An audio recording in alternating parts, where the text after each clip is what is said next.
Hello and welcome back to STEAM It with Steve. Today we're going to start off our introductory lesson on algebra. Now this allows us to use letters and numbers to try and work out relationships for these complex expressions. So let's jump on in. So to start, here we go. There's a little bit of a bad meme joke. So why learn algebra? Finding x is only useful if you are a pirate. Ha ha ha. Let's go. Okay. So first of all, just a recap of the same rule, because this will be used later. If it's same, it's good. So if you see two good things, that's a good thing. If they're both negatives, that's a good thing as well. But then if it's different, it's bad. So if you see a positive and negative, or a negative and positive, that's a bad thing. Now this is used for adding, subtracting, multiplying, dividing when we do positive and negative numbers. So if it's the same, it's good. If it's different, it's bad. Now that should hopefully help with a whole heap of the stuff that we'll do later on down the track when we do algebra. So the first question is, what is a constant? Well, it's pretty easy. A constant is just a fixed number. So for example, 3. So a constant number basically means that it will never change no matter what the variable is, and that there is always a fixed amount. Now, an example of this is if you do some Amazon shipping, for example. If you sold, 10 pens to someone and the shipping cost was $3, you would always pay that $3 no matter what. So no matter how many packages that you sent, the fixed cost would be that fixed constant amount. As opposed to a variable, a little bit different. This is a placeholder for any number. So for example, we could use the letter A to represent how many apples we had. Or in the example I just gave before, the P for pencils or pens could be used to represent how many pens that you're selling and moving that through. So why do we use letters and numbers in math? Well, we've been doing it for ages. So ever since you learned area or volume or surface area, you've been doing that since grade 4? And you've been using relationships. So for example, a square is the ultimate basic one, right? So you're doing side squared. Or area of a rectangle is the base times the height. Or a triangle, half base times the height. Or even a circle is an algebraic expression. So you've got pi times the radius squared.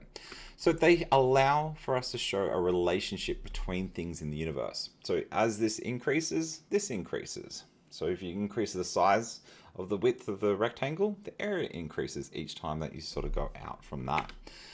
So the next question is, what is a term? So a term is made up of 3 things, and it consists of a symbol, a number, and then a variable. Now, when you group all this together, that is what we call a term, and then you've got the coefficient on the front with the -3.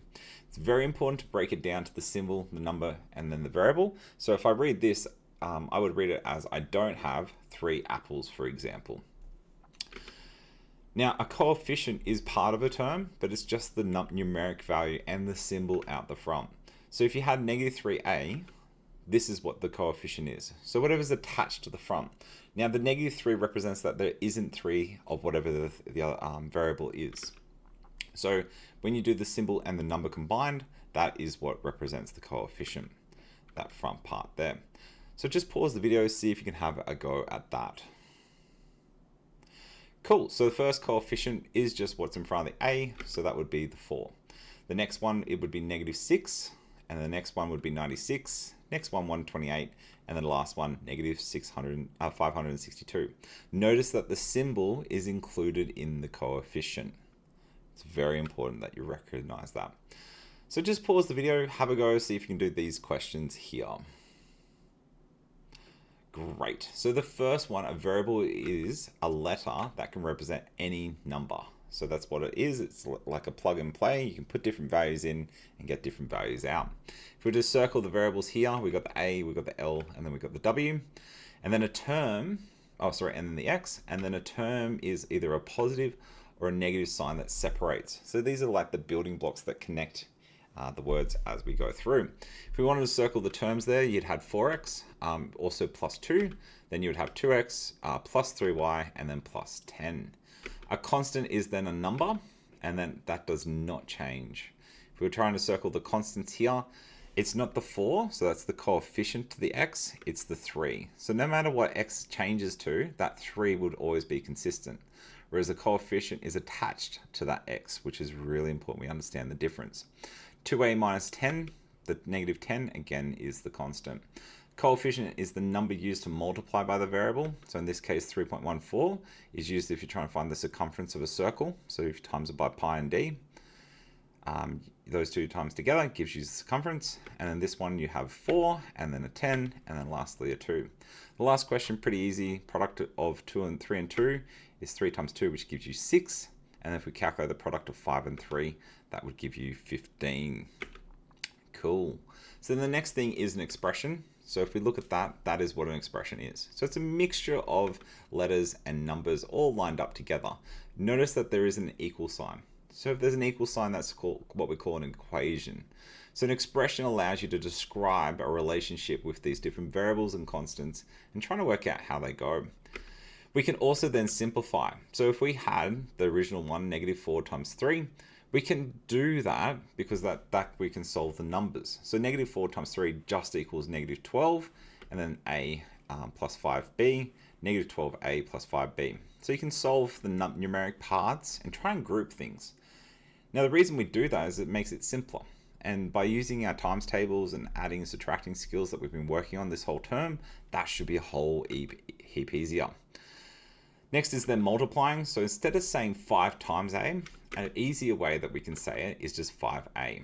So if you see a number attached to a variable or a coefficient attached to a variable, that just means that it's been multiplied by that. Similarly, when we divide, if instead of saying 5 with the divide sign a, we can write it like a fraction. So 5 over a, which makes it a lot easier when we try and do some cancellation later down the track. Then numbers before letters. So if you have a lot of numbers and letters multiplied together, if you make sure you put the number out the front first, then group the letters. So for example, if we have 5 times a times 2, you group the numbers together. So 5 times 2 gives you 10, and then put the a at the end. It's very important that we always put the numbers first, then the variables, because that makes it easier when we try to do more complex things as we go through this. Then with indices, if you have the same letter multiplied by itself, we can use indices. So instead of saying t times t, which you can do, but it gets a bit more complicated. If, say, imagine we had, 60 t's times by itself. Instead of doing that, we can just say t to the power of 2. Or if, for example, if you had 60 t's all multiplied out, you could say t to the power of 60. So just pause the video and have a go at this one. Awesome. So if Daniel had 5 bags of apples, we could simply write that as 5a. This one down here is 10x. This one is 8x, 17ab. And then down here, x divided by 2 is x on 2. A divided by 10 is a on 10. X divided by 3 becomes x on 3. 3 times 4 is 12b. 2 times 3 times b is times b is 6b squared. This becomes 12x. This one here becomes x squared. This one, remember how I tried to do it in alphabetical order. So instead of xb squared, we do b squared x, just so we don't get confused when we have multiple terms. This becomes a squared. This becomes that should be cubed. And then this last one should be a squared and then y squared. Cool. So using letters have a lot more meaning when we're trying to use algebra. So don't just use random letters like x and y unless you understand that they're doing Cartesian planes or whatever the case may be. So I personally like using this, like what we just did with Pythagoras. So h represents the hypotenuse, a and b represents the other two sides. So that might help. So just pause the video, have a go at this one, see if you can get this out.